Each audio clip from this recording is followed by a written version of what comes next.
అందరికీ ఆత్మ ప్రణామాలు. బ్రహ్మర్షి పత్రిజీ పితామహ గురువు గారికి ఆత్మ ప్రణామాలు. ముందుగా నా పేరు మాధవి, మాది గుంటూరు. నేను 2018లో ధ్యానంలోకి వచ్చాను. ధ్యానంలోకి వచ్చినప్పుడు నాకేం తెలియదు. కొద్ది రోజులు వింటూ వింటూ ఉంటే కానీ నాకు బాగా అర్థం కాలేదు ధ్యానం అంటే ఏంటనేది, ఎందుకు చేయాలనేది. నేను మా వారి ఫ్రెండ్ ద్వారా ఈ ధ్యానంలోకి వచ్చాను. వాళ్ళ ఇంట్లో పిరమిడ్ కట్టుకున్నారు. వాళ్ళ ఇంట్లో క్లాస్ జరిగినప్పుడల్లా పిలిచేవారు. అట్లా నాకు ధ్యాన పరిచయం అయింది. నేను అనారోగ్యంతో రాలేదు, నేను ఆరోగ్యంగా బాగున్నాను.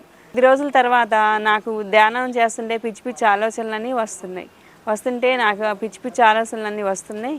నేను ఇంకా ధ్యానం ఏం చేస్తాను అని నేను అనుకునేదాన్ని. అనుకుంటే సార్ చెప్పేవారు, పిచ్చిదానా, పిచ్చి నుంచే మంచి పుట్టుద్ది, నువ్వు రోజు చెయ్యి ధ్యానం అని చెప్పారు.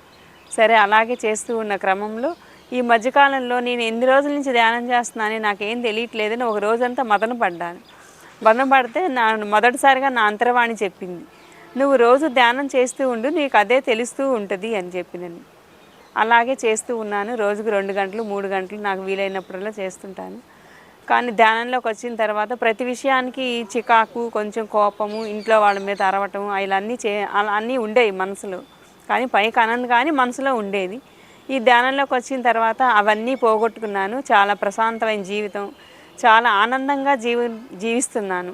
ఇంట్లో వాళ్ళు కోపగిచ్చుకున్నా కూడా అవన్నీ ఏమీ ఉంచుకోకుండా ధ్యానం క్లాసులకు వచ్చినప్పుడల్లా చెప్తూ ఉంటారు మాస్టర్స్, మీరు ఇంటికి వెళ్ళి అందరి మీద కోపడకండి, పిల్లల మీద, మీ భర్తల మీద, ఈరోజు చేసిన ధ్యానం అంతా వృధా అయిపోతుంది. కాబట్టి మీరు ఏమున్నా కానీ అన్నిటిని అంగీకరించడం నేర్చుకోండి అని మాకు సార్ చెప్పేవాళ్ళు, వెంకటరామయ్య సార్ గారు. అట్లాగే నేర్చుకుంటూ ఉన్నాను.